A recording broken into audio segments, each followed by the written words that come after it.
காலை வேளையில உங்கள் சரீரத்தை தொடர்றதுக்கு யாருக்கு வல்லமை இருக்கு? இதுல இயேசுவானவருடைய எதிர்பார்ப்பை சொல்ல நான் ஆசைப்படுறேன். அவர் எதை எதிர்பார்க்கிறார் தெரியுமா? கிறிஸ்துவின் வேஷத்தை அவர் எதிர்பார்க்கல, கிறிஸ்துவை போல வாழ்ற வாழ்க்கை அவர் எதிர்பார்க்கிறார். புத்திர சுவிகாரத்தின் ஆவியை உங்களுக்கு கொடுத்திருக்கிறார். மெய்யாகவே மெய்யாகவே உனக்கு நான் சொல்லுகிறேன், நீ மறுபடியும் பிறவா விட்டால், நீ மறுபடியும் உன்னுடைய பழச ஒலிக்கா விட்டால், நீ கட்டாயமா நித்திய ஜீவனை பெறவே நீங்க புது சிருஷ்டியா மாற்றப்பட்டிருக்கிறீங்க. பாவத்துல மறிச்சிட்டீங்க. புது சிருஷ்டியா. சரீரத்தை தொடர்றதுக்கு யாருக்கு வல்லமை இருக்கு? விசுவாசுக்கு வல்லமை இருக்குங்க. ஆமா, உங்க ஆத்மா தொடர்றதுக்கு அவனுக்கு என்ன கிடையாது வல்லமை. உங்க ஆத்மா தொடர்றதுக்கு யாருக்கு தான் வல்லமை இருக்கு? உங்க ஆத்மா காப்பாற்றப்படணும்னா அவருக்கு அடங்கி இருங்க, அவருக்கு கீழ்ப்படிந்திருங்க, அவர் மத்தியில பயபக்தியா இருக்கு.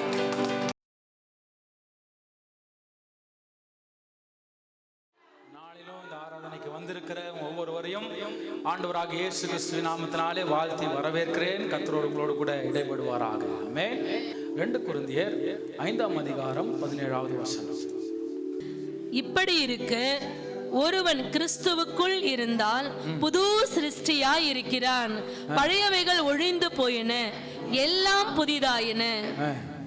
இப்படி இருக்க ஒருவன் கிறிஸ்துவுக்குள் இருந்தால் புது சிருஷ்டியாய் இருக்கிறான். எப்படி வாசிங்க? இப்படி இருக்க, இப்படி இருக்க, இப்படி இருக்க நான் சொல்லுங்க, நான் புது சிருஷ்டியாய் இருந்தால் எனக்குள் பழையனவைகள் ஒளிந்து போய் எல்லாம் புதிதாகணும். அல்லேலூயா, அல்லேலூயா, அல்லேலூயா. சரி, நீங்க எல்லாம் புது சிருஷ்டியா மாற்றப்பட்டீங்களா? மாற்றப்பட்டவங்க நல்லவர் ஆமென் சொல்லுங்க. ஓகே, பழைய எல்லாம் ஒழிந்து போச்சா? அப்ப புது சிருஷ்டியா மாறிட்டேன்னு சொல்றீங்க எப்படி? நான் கேட்கறது கரெக்ட் தானே ஐயா? புது சிருஷ்டியா மாறிட்டோம்னு நம்ம எல்லாம் சொன்னோம். ஆமென். நீங்க சொன்னதை நான் சொன்னேன். பழைய எல்லாம் ஒழிஞ்சு போச்சா அப்படின்னா ஆமென் தானே வந்திருக்கணும் பதிலு. எல்லாம் புதுசாச்சா? முச்சாச்சு, புதியன உருவாச்சு. ஆமென். பழையனமும் இருக்குது. ஆமென். தான வார்த்தையா இருக்கணும். ஒளிஞ்சு போச்சா அப்படின்னு ஒரு கேள்வியை கேட்டோம்னா அதுக்கு நம்ம கிட்ட பதில் இல்லை. அல்லேலூயா. இந்த ஒரு பிராக்டிஸ்க்கு நான் ஒரு பேரை வைக்கிறேன், இந்த ஒரு செயல்பாட்டிற்கு நான் ஒரு பேரை வைக்கிறேன். அது என்னன்னா கிறிஸ்துவின் வேஷம். என்னது? சத்தமா சொல்லுங்க, என்னது? எந்த ஒரு செயல்பாட்டு இருக்கு? பழையவைகள் ஒழிந்து போகாத.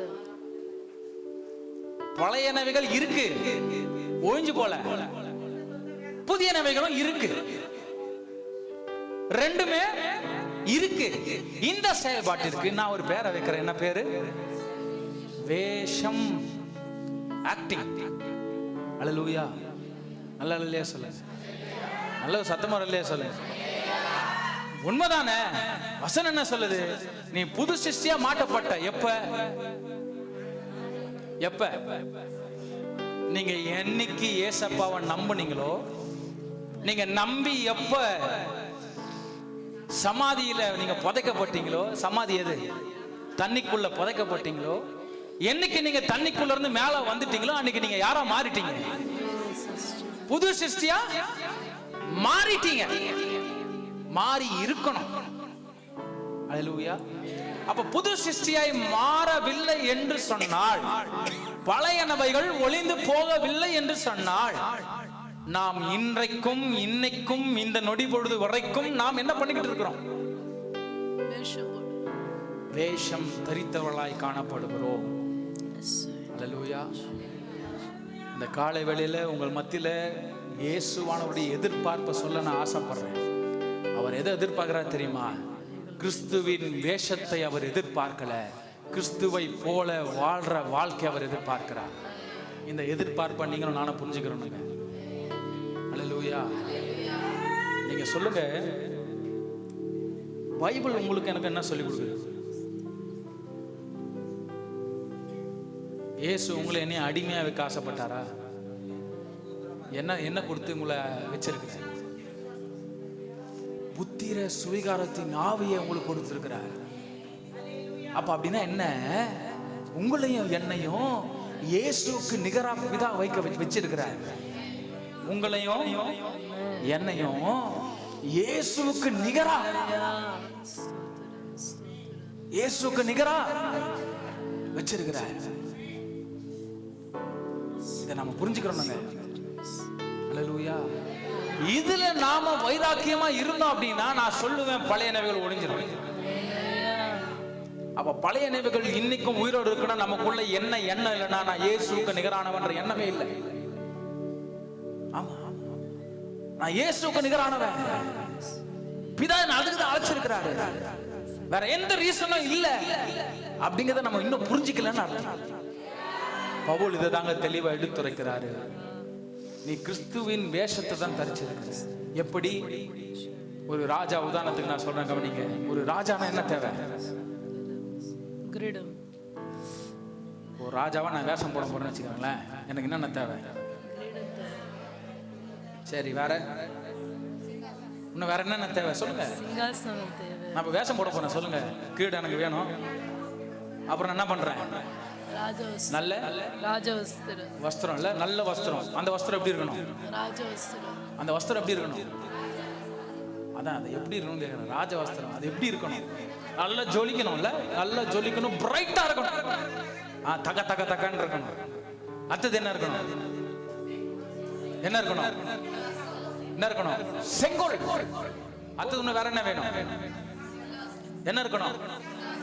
சிங்காசனம் இருக்கணும். அப்புறம் நான் எப்படி உட்கார்ந்தாங்க? இப்படி உட்கார்ந்து என்ன சொல்லுவாங்க? என்ன சொல்லுவாங்க? நீங்க ஏத்துவீங்களா ராஜாண்ணா அப்படின்னு? இந்த மாதிரி ஒரு ஆக்டிங் கொடுத்தானா நாடா நீ பண்ண அப்படின்னுவீங்களா? அப்ப எப்படி இருக்கணும்? மெஜஸ்டிக் இருக்கணுமா? அப்புறம் வேற என்ன இருக்கணும்? ஓ மக்களே, இப்படிதான் நான் பேசணும். போயிட்டீங்களா? எப்படி பேசணும்? கம்பீரமா இருக்கணும் என் வாய்ஸ். சொங்கி மாதிரி என் வாய்ஸ் இருந்தா அது கட்டாயமா அவன் ராஜாக்குரிய அறிகுறி அவன்கிட்ட இல்லை. அப்ப இதெல்லாம் பண்ணாதான் நான் யாரு? ராஜா வேஷத்தை தெளிவா போட்டிருக்கிறேன். அல்லேலூயா. இது போல நாமளும் இன்னைக்கு கிறிஸ்துவ வேஷத்தை தெளிவா போறோம். எப்படி எப்படி ராஜாக்கு ஒரு அம்சம் சொன்னீங்கல்ல, இதெல்லாம் வந்து அவன் ராஜா வேஷம் போட்டிருக்கானே, அது போல கிறிஸ்துவ வேஷம் ஒண்ணு இருக்கு. என்ன வேஷம்? நல்லா ஜெபம் பண்ணுவாங்க, மணிக்கணக்கான பண்ணுவாங்க. நான் சொல்றதை நல்லா புரிஞ்சுக்கிறீங்க. என்ன பண்ணுவாங்க? நல்லா ஜெபம் பண்ணுவாங்க. முதல் தகுதி நல்ல ஜெபம் பண்ண அவங்க யாரு? ரெண்டாவது நல்லா பைபிள் வாசிப்பாங்க. பைபிள் எப்படி ஒரு 10 முறையாவது கரைச்சி குடிச்சிருப்பாங்க. ஃப்ரம் ஆதியாகமம் முதல் வெளிப்படுத்தல் விசேஷத்தை வரைக்கும் அட்லீஸ்ட் 10 இல்ல 15 முறையாவது என்ன பண்ணிருப்பாங்க? அவங்க வாழ்நாள் முடிச்சிருப்பாங்க. அடுத்தது என்ன? எங்க ஊழியன்னாலும் ஓடுவாங்க, எங்க பிரசங்கம் சொன்னாலும் நல்லா பிரசங்கம் பண்ணுவாங்க. அல்லேலூயா. சுவிசேஷத்தை சொல்ல சொன்னா நல்லா சொல்லுவாங்க. இது எல்லாமே ஒரு வேஷம். எதனால அதற்கு ஒரு வார்த்தையை நான் வேஷம் வைக்கிறேன்னா, எப்ப உங்களுக்குள்ள உள்ளான மனிதன் சீர் பொருந்தாத வரையில, அவன் சீர்படுத்தாத வரையில நீங்க இதெல்லாம் செஞ்சாலுமே அது எல்லாமே என்னதான்? அல்லேலூயா. இது பேர் தான் கிறிஸ்துவ வேஷம். அப்ப கிறிஸ்துவை போலன்னா என்ன அர்த்தம்? வெளியே நம்ம என்னென்னலாம் பேசுறோமோ உள்ளான மனுஷனும் அதில் அப்படியே நிலைத்திருக்கணும். அல்லேலூயா. வெளியே வாயில நம்ம அன்பு அன்பு அன்பு அன்புன்னு பேசுவோம், ஆனா உள்ளுக்குள்ள அன்புக்கு மாறா என்னது? வம்பு இல்ல. அன்புக்கு மாறா வம்பு உள்ள இருந்துச்சுன்னா அப்ப அது என்னது? வேஷம். ஆனா வெளியே வந்தா அவங்கள போல ஒரு அன்பான ஒரு அம்மா, ஒரு அன்பான அண்ணன் இல்லவே இல்லை. ஆனா உள்ளுக்குள்ள வேஷமும் வம்புகளும் உள்ள நிறைஞ்சிருக்குது. அப்ப அது பேர் என்னது? இந்த இந்த மாதிரி ஒரு நிலையில நம்ம எல்லாம் கட்டப்பட்டிருக்கிறோங்க. எத்தனை பேர் நிதானிக்கிறீங்க? ஆமாவா இல்லையா? வசனம் என்ன சொல்லுது? வெளியே சண்டை போட மாட்டேன், நோ நோ, சண்டை போட மாட்டேன், வாக்குவாதம் பண்ண மாட்டேன், வெளியே பேசுவோம். ஆனா ஆனா என்னைக்குமே நம்ம லட்சணத்தை எங்க போய் கேட்டா தெரிஞ்சுக்கலாம். அதனால வீட்டுல இருக்கிறவங்க மட்டும் பேச விட மாட்டோம். ஏன்னா வீட்டுல இருக்கிற ஐயாவையும் அம்மாவையும் வெளியே பேச விட்டா நம்ம லட்சணம் என்ன ஆயிரும்? அல்லேலூயா. ஏன்னா அவங்க தான் நம்மளை பத்தி உண்மையை சொல்லுவாங்க.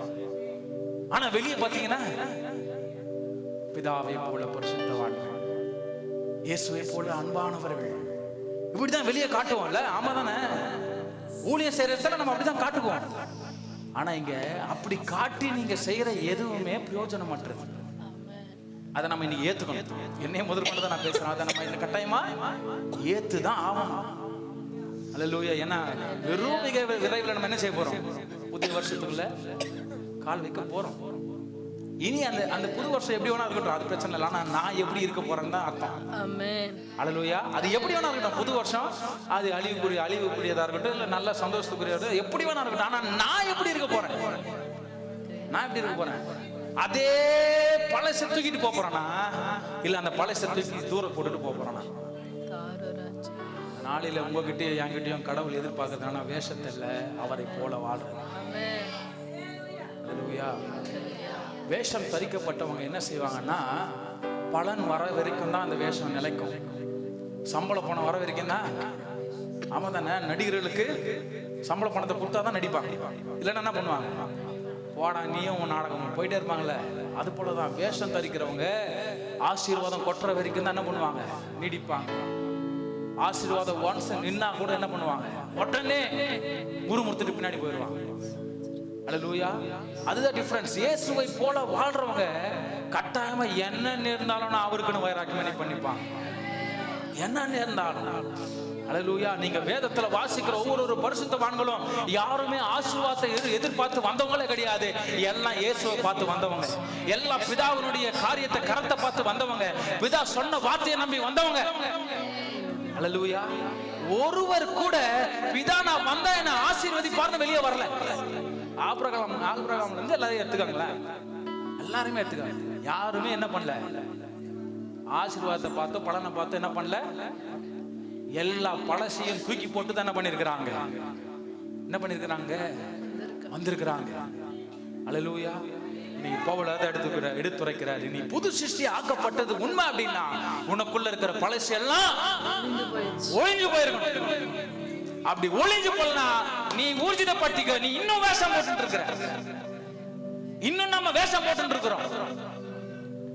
அந்த வேஷத்தை நீங்க என்ன பண்ணுவோம்? என்ன பண்ணுவோம்? காலேஜ் யோவான் 3:3 வாசிங்க. இயேசு அவனுக்கு பிரதியுத்தரமாக, ஒருவன் மறுபடியும் பிறவாவிட்டால் தேவனுடைய ராஜ்யத்தை காண மாட்டான் என்று மெய்யாகவே மெய்யாகவே உனக்கு சொல்லுகிறேன் என்றார். அவர் தெளிவாய் சொல்லுகிறார். அவர் எவ்வளவு ஸ்ட்ரெஸ் பண்ணி சொல்றார் பாருங்க. உண்மை, truly truly I say you, உண்மையாய் சொல்லுகிறேன், மெய்யாகவே மெய்யாகவே உனக்கு நான் சொல்லுகிறேன். நீ மறுபடியும் பிறவா விட்டால், நீ மறுபடியும் உன்னுடைய பழச ஒழிக்கா விட்டால், நீ கட்டாயமா நித்திய ஜீவனை பெறவே. நித்திய ஜீவன் எது? ஆமா, நம்ம எல்லாம் பாடுபடுறது அதுதானே. எதுவுமே ஆமென் சொல்றீங்க? எதுக்கு ஊழியத்துக்கு வரீங்க? எதுக்கு நீங்க வந்து ஜெபம் பண்றீங்க? எதுக்கு நீங்க வேதத்தை வாசிக்கிறீங்க? என்ன ரீசன் கேட்டா, நான் பரலோக ராஜ்யத்துக்கு போகணும், நித்திய வாழ்க்கையை நான் பெறணும், என் ஆத்துமா போகணும். ஆமா தானே மாமா? எசேக்கியேல் 18:20 வாசிங்க. பாவம் செய்கிற ஆத்துமாவே சாகும். குமாரன் தகப்பனுடைய அக்கிரமத்தை சுமப்பதும் இல்லை, தகப்பன் குமாரனுடைய அக்கிரமத்தை சுமப்பதும் இல்லை. நீதிமானுடைய நீதி அவன் மேல் தான் இருக்கும். தெளிவா சொல்லுகிறார், பாவம் செய்கிற ஆத்துமா சாகும். அப்ப நம்ம பிரயாசப்பட்டு இன்னைக்கும் இயேசு கிறிஸ்துக்குள்ள வாழ்றது எதுக்குன்னா, நம்ம ஆத்துமா நாள் ஜீவன் நாள் எல்லாம் வாழ்றதுக்கு தான். அல்லேலூயா. இந்த சரீரம் செத்துரும். இந்த சரீரம் இந்த உலகத்துல இருக்கும்போது என்ன பண்ணிரும்? செத்துரும். ஆனா நம்ம செத்தும் எப்படி இருப்போம்? எப்படி இருப்போங்க? உயிரோடு கூட இருப்போம். எப்படி? நம்முடைய ஆத்துமா கட்டாயமா பரலோகத்துல நிலை பரியந்தம் என்ன பண்ணிட்டு இருக்கோம்? இயேசுவோடு கூட நிலைத்திருப்போம். அந்த ஒரு ஆசையில தான் நீங்களும் நானும் இயேசுவை ஏற்றுக்கொண்டு. ஆமாவா இல்லைங்களா? சொல்லுங்க, ஆமாவா இல்லையா? அதுதானே நம்முடைய ஆசை, அதுதான் நம்முடைய வாஞ்சையா இருக்குது. அப்ப நாம அதை இன்னைக்கும் புரிஞ்சிக்காம இன்னைக்கும் வேஷம் தரிக்கப்பட்டவங்களா இருந்தோம் அப்படின்னா நம்ம எப்படி நித்திய ஜீவனை பெற்றுக்கொள்வோம்? ஆக்சுவலா என்ன ப்ராசஸ்? இயேசு உங்களை அழைச்சி, இயேசு உங்களுக்கு தெரிஞ்செடுத்து அவருடைய சுவிசேஷத்தை சொல்லப்பட்டு, அப்புறம் அவர் என்ன பண்றாரு? நீங்க அவரை நம்பின பிறகு அவர் என்ன செய்யறாரு? உங்க பாவத்துல இருந்து அவர் என்ன பண்றாரு? அது நடந்தது இல்ல, எதுவும் நாம சொல்றீங்க. நம்முடைய பாவத்துல இருந்து அவர் என்ன பண்ணாரு? தூக்கி எடுத்துட்டாரு. எடுத்தாரா இல்லைங்களாமா? ஐயா எடுத்தாரா இல்லையா? அதுக்கப்புறம் என்ன செய்தார்? அதுக்கப்புறம் என்ன செய்தார்? அவர் எப்படி உயிரோட இருந்தாரோ அது போல என்ன பண்றாரு? நம்மளையும் உயிரோட செய்தார். போட்டிருக்கு ரோமர் 6ஆம் அதிகாரம், அப்படியே வாசிப்போம் 4ஆம் வசனம். மேலும் பிதாவின் மகிமையினாலே கிறிஸ்து மரித்தோரிலிருந்து எழுப்பப்பட்டது போல நாமும் புதிதான ஜீவன் உள்ளவர்களாய் நடந்து கொள்ளும்படிக்கு அவருடைய மரணத்துக்குள்ளாக்கும் ஞானஸ்தானத்தினாலே கிறிஸ்துடனே கூட அடக்கம் பண்ணப்பட்டோம். ஆதலால் ஒரு விஷயம், அப்ப இங்க என்ன சொல்ல வர்றாரு அப்படின்னா, பவுல் எப்படி இயேசு கிறிஸ்து நம்முடைய பாவங்களை சுமந்தவரை என்ன செய்யப்பட்டார்? சிலுவையில் அடிக்கப்பட்டு அடக்கம் பண்ணப்பட்டார். அப்ப இயேசு என்ன சொல்றாருன்னா, அதற்கு ஈடாய் நீங்க செய்த பாவத்தின் நிமித்தமா உங்களையும் நான் என்ன பண்றேன்? என்னை போலவே அடக்கம் பண்றேன். பாவத்துல அடக்கம் பண்ணப்பட்டு, ஆதலால் அவருடைய மரணத்தின் சாயலில் நாம் இணைக்கப்பட்டவர்களானால் நான் எப்படி பாவத்துல மரிச்சது போல உங்களையும் பாவத்துல மரிக்கிறதுக்கு நான் இணையா வச்சிருக்கிறேன்னா, அவர் உயிர்த்தெழுதலின் சாயலிலும் இணைக்கப்பட்டிருப்போம். அப்ப எது உறுதி அப்படின்னா, நான் அடக்கம் பண்ணப்பட்டது உறுதி அப்படின்னா, இயேசுவை போல அடக்கம் பண்ணப்பட்டது உறுதி அப்படின்னா, இயேசுவை போல நான் மீண்டும் உயிரோடு எழுந்ததும் உறுதி. அல்லேலூயா. அப்ப அவர் ரொம்ப தீர்மானமா பவுல் சொல்றாரு, நீங்க புது சிருஷ்டியா மாற்றப்பட்டு இருக்கிறீங்க, பாவத்துல மரிச்சிட்டீங்க. புது சிருஷ்டியா. அல்லேலூயா. இந்த சத்தியத்துல நாம தெளிவடையணும். ரொம்ப ஆணித்தரமா சொல்லுங்க, நீங்க பாவத்துல மரிச்சிட்டீங்க, புது சிருஷ்டியா மாற்றப்பட்டு உயிர் தெரிஞ்சிட்டீங்க. அல்லேலூயா. பாவப்பட்ட சந்தோஷ் செத்தாச்சு, இயேசுக்குள்ள வாழ்ற சந்தோஷ் உயிர் பெற்ற. அப்படி உங்க பேரை சொல்லி சொல்லுங்க. பாவத்துல இருக்கிற மரிச்சாச்சு, உயிரோடு எழ வச்சது இயேசுவோடு கூட இருக்கிற.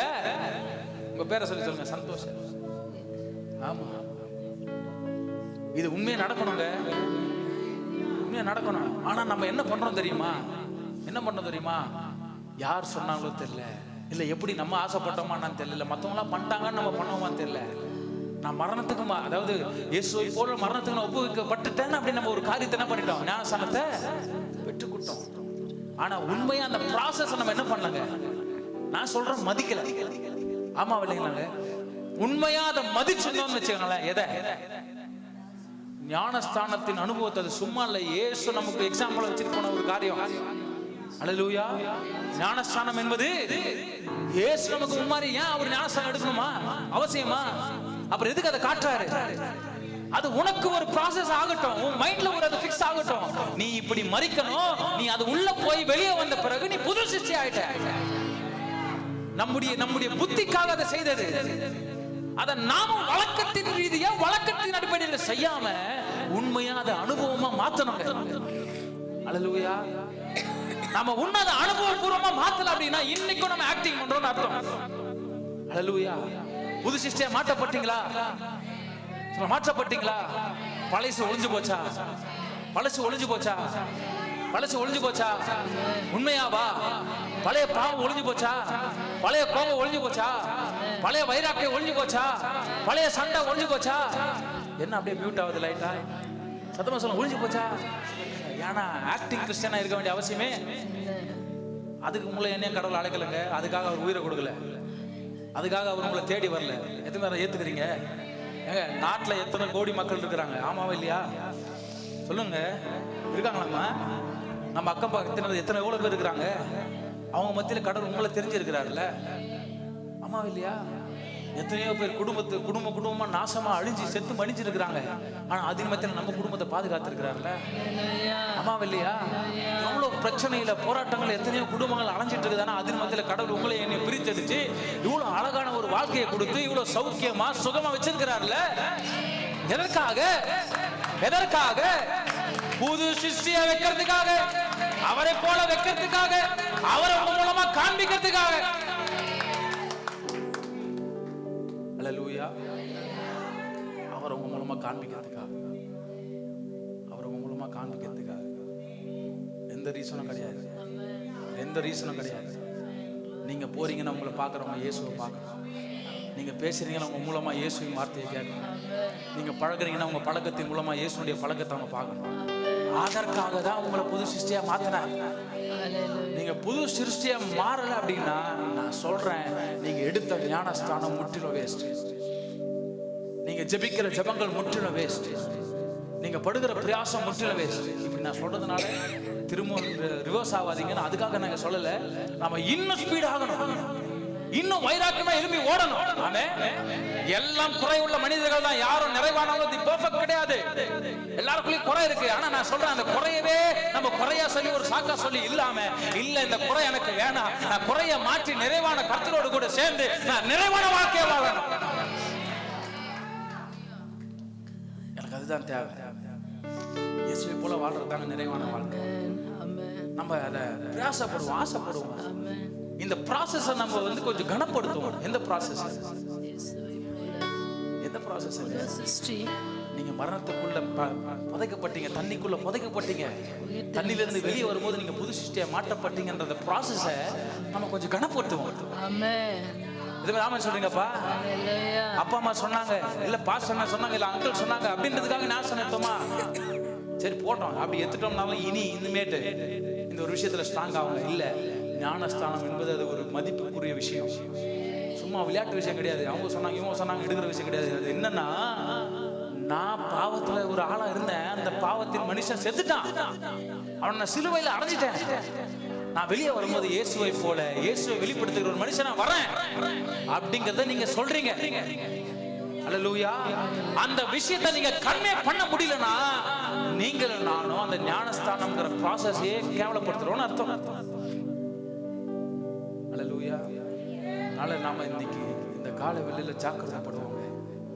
நம்ம எங்க நின்னாலும், எங்க போனாலும், எங்க வந்தாலும் ஒரு விஷயத்தை உங்க மனசுல ஆழமா வச்சுக்கிறவங்க, உங்களை பார்க்கறவங்க உங்களை பார்க்க மாட்டாங்க, உங்களை பார்க்கறவங்க உங்களை பார்க்க மாட்டாங்க. நல்ல நாம நீங்க உலகத்தானா இருந்தா அது வேற கதை, நீங்க வேறு மனுஷனா இருந்தா அது வேற கதை. நீங்க இயேசுவை ஆராதிக்கிற நபர்னு எல்லாருக்கும் தெரியும். ஆமாவா இல்லையா? பைபிளை கையில தூக்கிட்டீங்கன்னாவே எல்லார் கண்ணிலும் நீங்க பட்டுடுவீங்க. நீங்க நினைக்கலாம் யாரும் நம்மளை பார்க்கலாம் நினைக்கலாம். கட்டாயமா நான் சொல்லுவேன், அட்லீஸ்ட் 2 பேராவது உங்க மேல கண்ணா இருப்பாங்க. அட்லீஸ்ட் 2 பேருடைய பார்வையாவது உங்க மேல பட்டுக்கிட்டே இருக்கும். அது கடவுளுடைய நியதி, கட்டாயமா பட வைப்பாரு. அல்லேலூயா. அப்ப நீங்க சொல்லணும், என்னை பார்க்கிறவர்கள் இயேசுவை பார்க்கணும். அல்லேலூயா. என்னை பார்க்கிறவர்கள் என்னையவே பார்க்கறாங்கன்னா அங்க நம்ம ஏதோ ஃபெயிலியர் ஆயிட்டு இருக்கிறோம்னு அர்த்தம். முன்ன அந்த புது சிருஷ்டி ஆக்கப்பட்ட அந்த ப்ராசஸ் இன்னும் வரல, நடக்கல. நம்ம எல்லாருக்காகவும் அந்த வார்த்தை நம்ம எல்லாம் சேர்ந்து பலப்படுவோம். இதுல புது வருஷத்துல கால் வைக்கும் போது இனி இந்த சத்தியத்துல ஸ்ட்ராங் ஆகும். அல்லேலூயா. யார் என்ன எந்த சூழ்நிலையை நமக்கு நேரா கொண்டு வந்தாலும், நம்ம கோபப்படும்படியாய், பாவத்தை செய்யும்படியாய், நம்முடைய சமாதானத்தை குலைக்கும்படியாய், இயேசுக்கு விரோதமாய் காரியங்களை செய்யும்படியாய் யார் வேணா இருக்கணும், யார் வேணா எழுப்பி சூழ்நிலை நமக்கு விரோதமா கொண்டு வரட்டும். அந்த சூழ்நிலைகள் மத்தியில நீங்கள் நான் எப்படி இருக்கணும்? எப்படி இருக்கணும்? சொல்லுங்க ஐயா, எப்படி இருக்கணும்? எப்படி இருக்கணும்? எப்படி இருக்கணும்? இயேசுவை போல. எப்படி இருக்கணும் ஐயா? இயேசுவை போல. எப்படி இருக்கணும்? இயேசுவை போல. ஃப்ரெண்ட் வருவான், நான் இந்த இட்லியை வச்சுக்க வாயில. என்ன இட்லி? ஆமா, அது பேர் இட்லியா? அப்ப என்ன இட்லின்னு தெரியலையா? அது தெரியாம இருக்கட்டும். ஒரு இட்லின்னு ஒண்ணு வைக்கிறாங்க. இப்ப அந்த இட்லியை ஓரமா வச்சுக்கிட்ட நல்ல போதை உருவாதான். அதை இன்னும் நம்ம இப்போ எப்படி ஊக்குவிக்கிறாங்கன்னா, இப்போ அது ட்ரெண்ட் ஆகி போச்சு. என்ன ட்ரெண்ட் அப்படின்னா, அதெல்லாம் ஒரு பெரிய விஷயம் இல்லை, சும்மா தானே, ஜாலி. ஆமா, காலேஜில் போய் பிள்ளைங்களை சேர்க்கறதுக்கு பயமாகுது. நல்லவனா போறான், வெளியே வரும்போது இல்லாத பழக்கத்தை நம்ம அவன் காலேஜுக்கு தான் போறான்னு நினைச்சுருக்கிறோம். 1 வருஷம் 2 வருஷம் கழிச்சு காலேஜுக்கு போன் வருது. அவன் காலேஜுக்கு வந்தே 2 மாசம் ஆகுது. ஆனா டெய்லி காலையில பேக மாட்டேங்க போறான், காலேஜுக்கு போறான். ஆனா நமக்கு நியூஸ் என்ன வருது? காலேஜ் பக்கமே வரது இல்லையா? நம்ம நண்பன் ஐயோ புள்ள பொறுப்பா படிக்க போகுது இல்ல. ஆனா அதுக்கப்புறம் விஷயங்களை கேள்விப்பட்டா நமக்கு அப்படியே மாரடிப்பே வருது. ஆமா, என்னடா இப்படி பண்றாங்க? அப்ப என்ன சத்தியத்துல வந்தாங்க பிள்ளைங்க? இதெல்லாம் யார சொல்றேன்? ஞானஸ்தானம் எடுத்த பிள்ளைங்களை நான் பேசிட்டு இருக்கேன். நான் பாவத்துல சேர்த்துட்டு நீதியில பிழைச்சுட்டு இருக்கிற பிள்ளைங்க பண்ற வேலை இது. ஆமா, இதெல்லாம் யாரு நீங்க வந்து இதை யார் கவனிக்க வேண்டிய விஷயம்? பெத்தவங்க கவனிக்கணும், ஊழியம் செய்றவங்க கவனிக்கணும். இதை பிள்ளைங்களை சும்மா விட்டுறாதீங்க. நாமளும் சும்மா இருக்கக்கூடாது, நாமளும் நம்ம ஆத்மாவை சும்மா விட்டுறக்கூடாது. ஏன்னா ஆத்மாவை கொல்ல வல்லவர் அவரு. அல்லேலூயா. சரீரத்தை சேதப்படுத்த வல்லவர் உங்க கூடவே தான் இருக்கிறார். யாருங்க? சரி, நான் இப்படி சொல்றேன், சரீரத்தை தொடறதுக்கு யாருக்கு வல்லமை இருக்கு? பிசாசுக்கு வல்லமை இருக்குங்க. ஆமா, உங்க ஆத்மாவை தொடறதுக்கு அவனுக்கு என்ன கிடையாது வல்லமை. உங்க ஆத்மாவை தொடறதுக்கு யாருக்கு தான் வல்லமை இருக்கு? உங்க ஆத்மா காப்பாற்றப்படணும்னா அவருக்கு அடங்கி இருங்க, அவருக்கு கீழ்ப்படிந்து இருங்க, அவர் மத்தியில பயபக்தியா இருக்கு. சரீரத்தை காப்பாற்ற நீங்க பிரயாசப்படாதீங்க. இந்த உலகத்துல இருக்கிறவங்க உங்களுக்கு சரீரம், இந்த உலகத்துக்கு மிஞ்சி மேல போனா உங்களுக்கு ஆத்மா தேவை. ஆத்மா ஸ்திரப்பட்டு இல்லை அப்படின்னா நான் சொல்றேன், நீங்க வாழ்ற வாழ்க்கையை வேஸ்ட், டோட்டலா வேஸ்ட். என்னடா சும்மா வேஸ்ட்ன்றாங்க. அதை பிரயோஜனப்படுத்துவோங்கிறது என்னுடைய வார்த்தையா இருக்குது. காலையில் அங்கலாய்ப்பா இருக்குது. நம்ம ஏன் அதை வேஸ்ட் பண்ணணும்? ஏன் இந்த நேரங்களை வேஸ்ட் பண்ணணும்? ஏன் இந்த நொடிகளை வேஸ்ட் பண்ணணும்? ஏன் இந்த நாட்களை வேஸ்ட் பண்ணணும்? நம்ம அதை பிரயோஜனப்படுத்துவோமே. வேதத்தை வாசிக்கிறத ஏன் வேஸ்ட் பண்ணணும்? மணிக்கணக்கா வேதத்தை வாசிக்கிறது பெருசு இல்லை, ஆனா வெறும் வாசி பார்த்துச்சுன்னா அது வேஸ்ட். அது எப்ப செயல்பட்டா மாறுதோ அப்பதான் அது யூஸ்ஃபுல். அல்லேலூயா.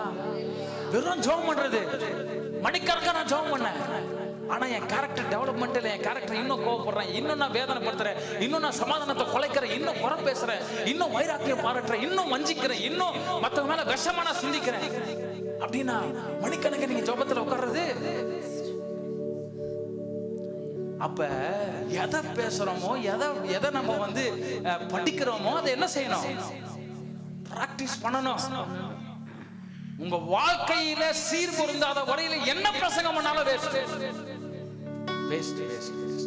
எப்ப யூஸ்ஃபுல்னா இயேசுவை போல வாழும்போதுதான் எல்லாமே யூஸ்ஃபுல். வசனம் அழகா தெளிவா சூப்பரா சொல்லிருச்சு. என்ன சொல்லிச்சுன்னா, நாம இந்த உலகத்துல இருந்து பிரிந்து இயேசுக்கு முன்னாடி போய் நிற்கும் போது நம்ம என்ன சொல்லுவோம்? நம்ம என்ன சொல்லுவோமா? ஆண்டவரே நான் என்ன பண்ணேன்? உங்களுக்கு ஊழியம் செஞ்சேன். ஆண்டவரே போல அழகா நான் பாட்டு பாடினேன். இயேசுவை போல அழகுள்ளோ யாரும் இல்லை பூமி, இதுவரை கண்டதில்லை காண்பதில்லை. உண்மைதான்ப்பா பாடினேன். தேனினி மயிலும் இயேசுவின் நாமம், இப்படி உங்களதான்ப்பா நான் பாடினேன்னு சொல்லுவோம். இந்த பாட்டை நான் ஊரெல்லாம் ஓடி ஓடி பாடினேன். இயேசுவை ஏத்துக்கங்க நான் சொன்னேன். ஜெபம் பண்ண மணிக்கணக்கா ஜெபம் பண்ணேன். அழகே அன்பு கூறுவேன், இப்படி எல்லாம் ஆராதிச்சேன். இதெல்லாம் நான் பண்ண ஆண்டவரே அப்படின்னு நம்ம சொல்லுவோமா? நம்மளை பார்த்து அவரு ஒரு வார்த்தையை சொல்லுவாங்க, நீ யாருப்பா சாமி? என்ன ஏன்பா நீ பாடின? நீ யாருன்னு எனக்கு தெரியாது. எதனால அந்த வார்த்தையை சொல்லுவாரா? எதனால அந்த வார்த்தையை சொல்லுவாரா?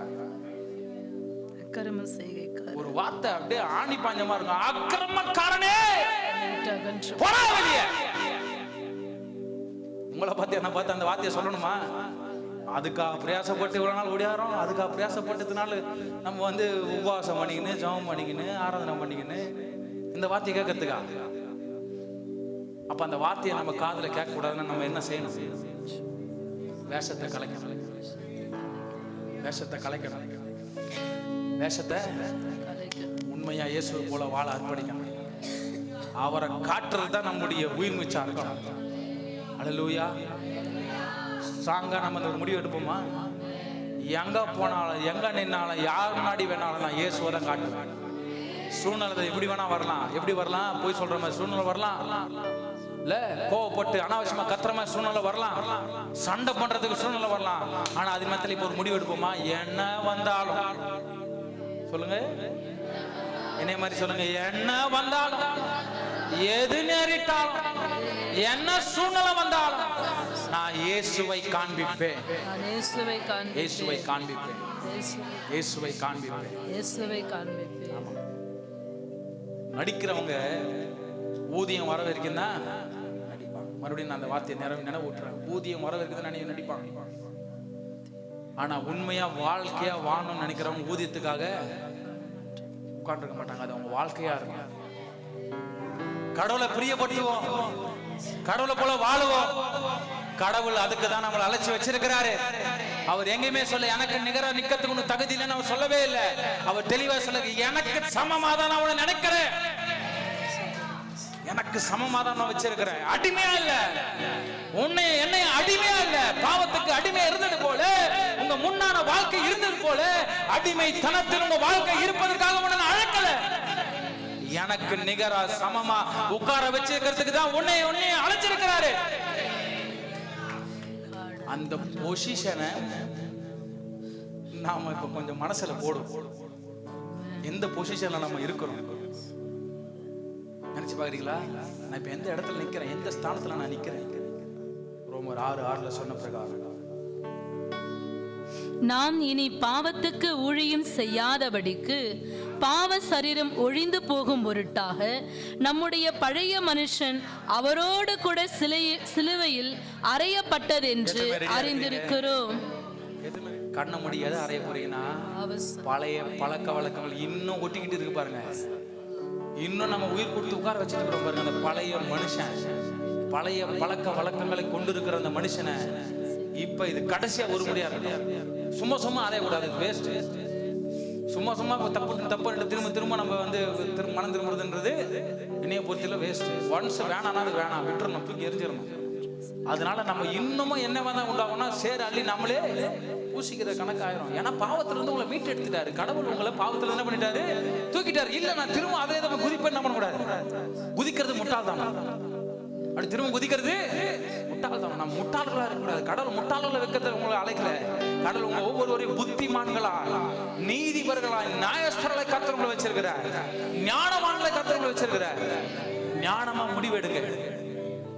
இப்ப அப்படியே கண்ண மூடி என்னென்னலாம் பழைய மனுஷன் சுபாவம் ஒன்றும் இருக்குதா அதை அப்படியே கொண்டு வாங்க மனசு.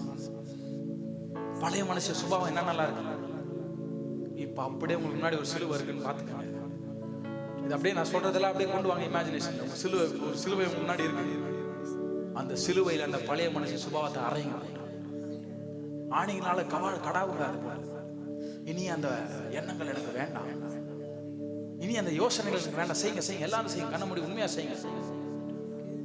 கடவுள் அதை பார்க்கிறாரு. ஏன்னா எவன் ஒருவன் அறிக்கை செய்யறானோ அவன் வாழ்வடைவான். இது ஒரு அறிக்கையா செய்யுங்க. ஆண்டவரே இனி நான் அதை தொட மாட்டேன்ப்பா, இனி அந்த பழைய மனுஷனுடைய சுபாவம் எனக்கு வேணாம், வைராக்கியமா நான் நிக்கணும் ஆண்டவரே, பயங்கர ஸ்ட்ராங்கா நிக்கணும். இயேசுவின் நாமத்தில் என்னுடைய பழைய பழக்க வழக்கங்களை எல்லாம் சிலுவையில் அறையறேன். எனக்கு இனி அது வேண்டாம். ஏசாயா 43:18 சொல்லப்பட்ட பிரகாரம் முந்தினவைகளை நினைக்க வேண்டாம், பூர்வமானவைகளை சிந்திக்க வேண்டாம்.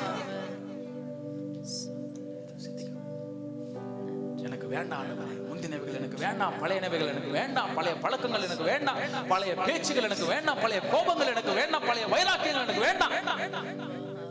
எல்லாத்தையும் சிறுவையில் அறையப்பா. ஒரு வேலை இப்பவும் ஒரு வேலை யார் மேலேயாவது விரோதமோ, யார் மேலாவது கசப்போ, யார் மேலேயாவது உங்களுக்கு கோபம் இருந்துச்சுன்னா அதையும் போட்டு சிலுவையில் அறையுங்க. வேணாம் எனக்கு. இயேசு என்ன சொல்லி கொடுத்துற? சகோதரத்துவம், அன்பு வேணும். அதுலதான் என் நாமம் மகிமைப்படும். சமாதானம் பண்ணுகிறவர்கள் பாக்கியவான்கள். சமாதானத்தை நான் பண்ணணும், எனக்கு உதவி செய்யுங்க. என் குடும்பத்துல சந்தோஷத்தை பண்ணணும், நான் உதவி செய்யுங்க. இப்ப நீங்க பண்ற இந்த ஒரு கிரியை கடவுள் கவனிக்கிறாருங்க. இப்ப நீங்க பண்ற ஒவ்வொரு விஷயத்தையும் கடவுள் கவனிக்கிறாரு. உங்க இருதயத்துல என்ன யோசிக்கிறீங்க முதல் கொண்டு கடவுள் கவனிச்சுட்டு இருக்கிறார். இதை கனப்படுத்தி செய்யுங்க.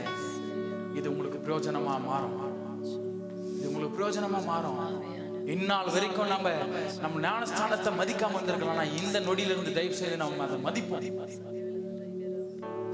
ஏன்னா பாவத்துக்கு மரித்து நீதிக்கு பிழைக்கிற ஒரு விஷயம் அது ஒரு சாதாரணமான விஷயம் இல்ல. அதுல ஒரு பெரிய மாற்றமே உண்டாவது. பரலோகத்துக்கும் நமக்கு ஒரு பெரிய பந்தமே உண்டாவது.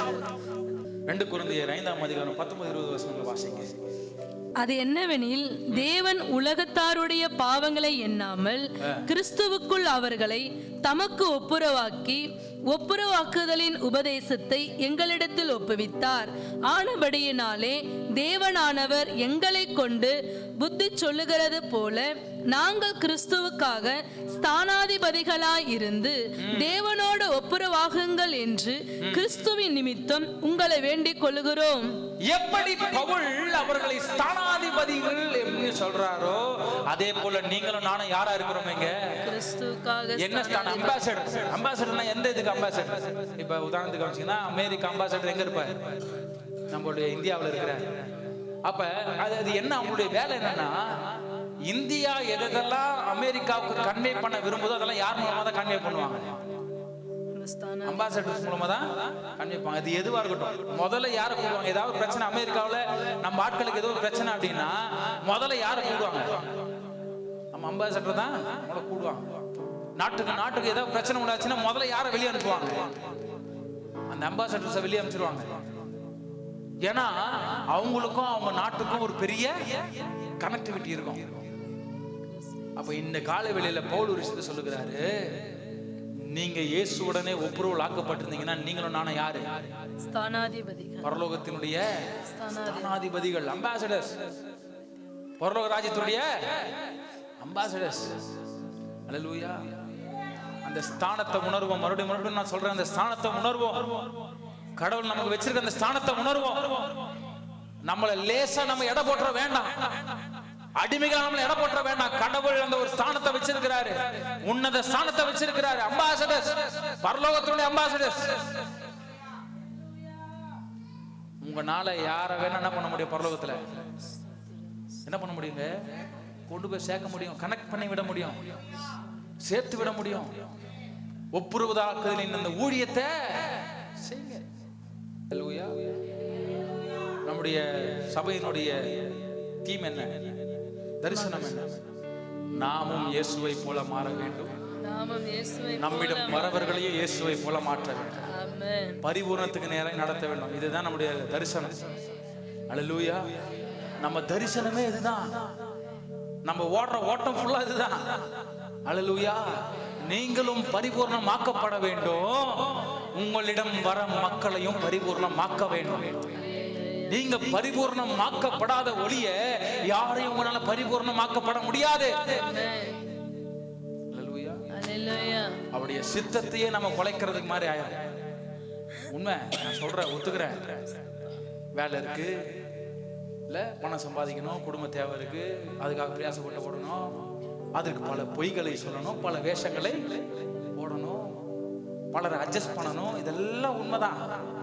ஆனா அப்படி அட்ஜஸ்ட் பண்ணி வர காசு நமக்கு தேவையா? அப்படி போய் சொல்லி வர பணம் நமக்கு தேவையா? அப்படி இயேசுக்கு பிரியமில்லாத ஒரு வேலையை செஞ்சுதான் அந்த பணம் நமக்கு உண்மையா இயேசுக்கு பிரியமான வழியில வர ₹1 உங்களுக்கு போதுங்க. அந்த ₹1 வச்சு கடவுள் கோடிகளை மாற்றுவாரு. நான் அதை சும்மா உங்களை உணர்ச்சி பொங்க வைக்க நான் சொல்ல, ஆணித்தரமா சொல்றேன். இயேசுக்கு பிரியமான வழியில ₹1 வந்தாலும் அந்த ₹1 நிமித்தமா நீங்க சந்தோஷமா இருப்பீங்க. ஆமா, அவருக்கு பிரியமில்லாத வழியில கோடியா கொட்டாலும் அந்த கோடி தண்ணியா எங்க கரையுதுன்னே தெரியாது. ஆமா ஆமாமா ஆமாய்யா, எனக்கு தெரிஞ்ச ஒரு பெரிய பிசினஸ் மேன், மாதம் மட்டும் அவருக்கு இப்படி 1.5 கோடி டர்ன் ஆகும். எனக்கு தெரிஞ்ச ஒரு பிசினஸ் மேன், நம்ம ஆவடி போயிருந்தாங்க.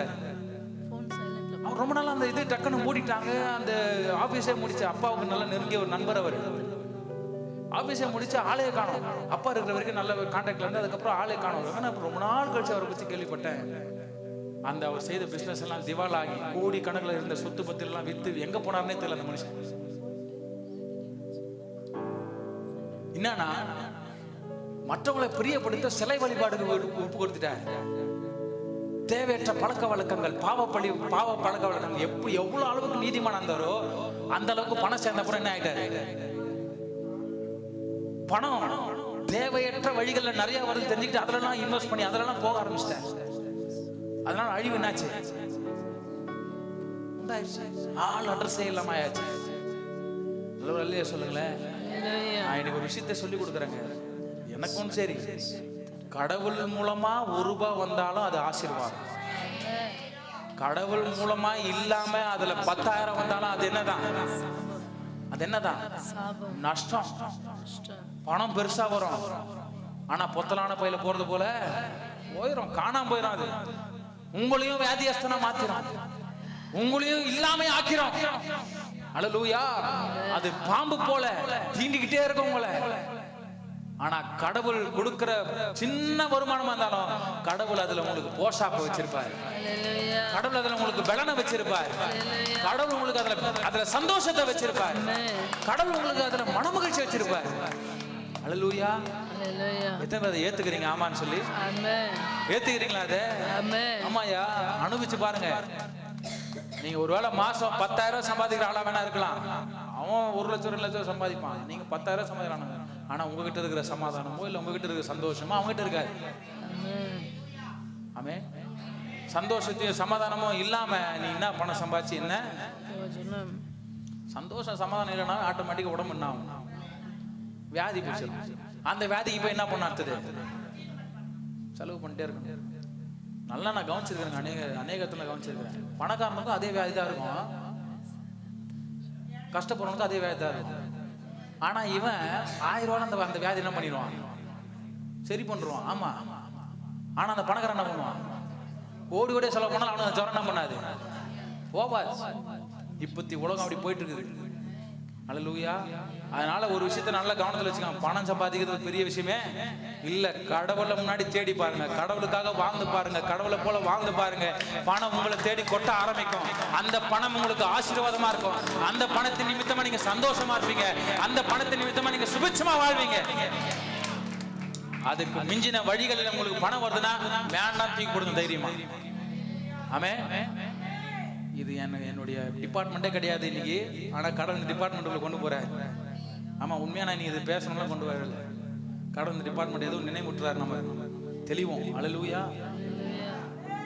அல்லேலூயா சொல்லுவீங்களா? கடவுள் நம்ம மேல நேசமா இருக்கிறாருங்க. ஆமா, கடவுள் ஐயா கடவுள் உங்க மேல நேசமா இருக்கிறாரு. அவர் உங்க மேல ரொம்ப அன்பா இருக்கிறாரு. இப்போ நான் சொல்றேன், மறுபடியும் அன்பா சொல்றேன், உங்க மேல அன்பா இருக்கிறாரு. மேல அன்பா இருக்கிறாரு. அன்பா இருக்கிறாரு. அப்பாவின் அன்பை கொண்டவர், தாயின் அன்பை கொண்டவர் உங்க மேல இருக்கிறாரு. உங்களுக்குள்ள இருக்கிறாரு, உங்களுக்குள்ள வசித்துட்டு இருக்கிறாரு. எத்தனை பேர் அதை நிதானிக்கிறீங்க? அவரை வெட்கப்படுத்த வேண்டாமே, அவரை வெட்கப்படுத்த வேண்டாமே, அவரை சோர பண்ண வேண்டாமே. அவருக்கு உகந்த பிள்ளைகளை நம்ம இருப்போமா? அவருக்கு உகந்த பிள்ளைகளை இருப்போமா? அவர் நமக்காக உயிரை விட்டுருக்கிறார். அதை எத்தனை பேர் கனப்படுத்துவோம்? அதை எத்தனை பேர் கனப்படுத்த போறோம்? அவர் நமக்காய் சிலுவையில் அடிக்கப்பட்டாரு. அவர் நமக்காய் ஆணிகளால் கடாவப்பட்டாரு. அவர் நமக்காய் அசிங்கப்படுத்தப்பட்டாரு. அவர் நமக்காய் துன்புறுத்தப்பட்டாரு. இது எல்லாம் யாருக்காகனா நமக்காக. அவர் வச்சிருக்கிற அந்த மேலான அந்த உன்னதமான இடத்தை உணர்வோம். அவருடைய பிள்ளைங்கிற அதிகாரத்தை உங்களுக்கு கொடுத்திருக்கிறார். அவருடைய பிள்ளைங்கிற அதிகாரத்தை கொடுத்திருக்கிறார். ஒருவேளை இந்த உலகத்தினுடைய தாயோ தகப்பனோ உங்களை கனப்படுத்தாம இருக்கலாம், உலகத்தில் இருக்கிற உங்க உறவுகள் உங்களை கனப்படுத்தாம இருக்கலாம். ஆனா நான் சொல்லுவேன், உங்களை நேசிக்கிற ஒருவர் அவர் இருக்கிறார். உங்களை நேசிக்கிற கர்த்தர் ஒருவர் இருக்கிறார். யார் கனப்படுத்தினாலும் யார் உதாசீனப்படுத்தினாலும் என் கர்த்தர் ஒருபோதும் நான் சொல்றேன், ஒருபோது அவர் உதாசீனப்படுத்துறவரே கிடையாது. உங்க மேல அவ்வளோ நேசமா இருக்கிறாரு, நம்ம மேல அவ்வளோ அன்பா இருக்கிறாரு. நமக்கு இன்னது தேவைன்னு முன்னமே அறிஞ்சு நமக்கு கொடுக்கிற தகப்பன் அவர். அழகா சொல்றாரு, பறக்கிற காக்காவை பாரு, பறக்கிற பறவைகளை பாரு, அவைகள் என்ன வேணும்னு ஆசைப்பட்டுச்சா? இல்ல, நான் அவைகளை போஷிக்கிற கர்த்தர் உன்னை போஷிக்காம இருப்பேனா? உன்னைய வழிநடத்தாம இருப்பேனா? உனக்கு தேவையானதை செய்யாம இருப்பேனா? இவ்வளவாய் நம்ம நேசத்துக்கு நம்முடைய அன்புக்கு பாத்திரவனா இருக்கிற கர்த்தரை நம்ம ஏன் உதாசீனப்படுத்தணும்? ஏன் உதாசீனப்படுத்தணும்? சிந்திப்போமா? முடிவெடுப்போமா? அர்ப்பணிப்போமா? அப்படி எழும்பி நின்று கனமான இருதயத்தோடு இப்ப ஆவியானவர் பேசிட்டு இருக்கிறார். நம்ம ரொம்ப அசால்ட்டா நினைக்கிறோம் எல்லாத்தையும், ரொம்ப அசால்ட்டா நினைக்கிறோம் எல்லாத்தையும். வெதுவெதுப்பாயிடுறோம், பல நேரங்கள் வெதுவெதுப்பாயிடுறோம். ஆனா கடவுள் நம்ம மேல ரொம்ப பிரியமா இருக்கிறாருங்கிறத அப்பப்ப மறந்துடுறோம். அவருடைய அன்பை உதாசீனப்படுத்துறோம்.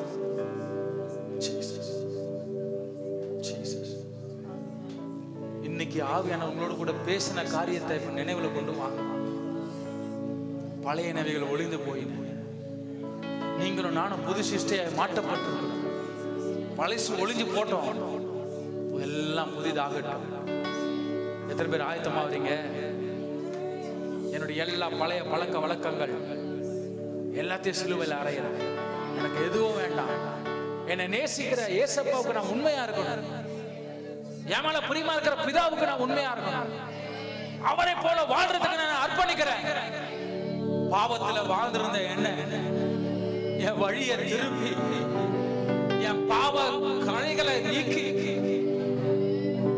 ஓ பொல்லாத படுகொலியில் இருந்து என்னை சுமந்து தூக்கி என்னை முன்னத்துல வைக்க வைக்கிறார். ஆண்டவரே, என்னை முன்னத்துல வைக்க ஆசைப்படுற என் கர்த்தாவே. வேஷம் தரிக்கப்பட்டவளா அல்ல. சொல்லுங்க இந்த வார்த்தை. ஆண்டவரே, உங்க கண்களுக்கு முன்பாக வேஷம் போடுறவனா இல்லப்பா, உம்மை போல உத்தமமாய் உண்மையாய் வாழ்கிறவனா ஒப்பு கொடுக்கிறேன். என் ஜீவியம் உம்மை காண்பிக்கிற ஜீவியமா இருக்கட்டும். என்னை பார்க்கிறவர்கள் என் இயேசுவை பார்க்கட்டும். என்னை பார்க்கிறவர்கள் எனக்குள்ள இருக்கிற என் இயேசப்பாவை பார்க்கட்டும். நான் எங்க போய் பேசினாலும் என் வார்த்தையினால இயேசுவின் குரலை கேட்கட்டும். வைராக்கியமா நிக்க போற ஆண்டவரே, எத்தனை அந்த உறுதிமொழி இருக்கிறீங்க? ஆண்டவரே, நான் வெதுவெதுப்பானவனா, உம்மை துக்கிக்கிறவனா அல்ல, நான் வைராக்கியமானவனா, என்ன நேரமோ உம்மை வெளிப்படுத்துகிறவனா மாறணும். Holy Spirit, கனத்த இருதயத்தோடு கர்த்தர் பேசிட்டு இருக்கிறார். எத்தனை பேர் கவனிக்கிறீங்க? எத்தனை பேர் இன்னைக்கு ஒரு ஒப்பு கொடுத்தல செய்றீங்க? ஆண்டவரே, இனியும் நான் என் வாழ்க்கையில் எதையும் லேசா எடுக்காம என் கர்த்தருடைய விஷயத்துல எல்லாவற்றிலும் வைராக்கியம் உள்ளவனா எழும்பி நிற்க என்னை உருவாக்குங்க ஆண்டவரே. Holy Spirit,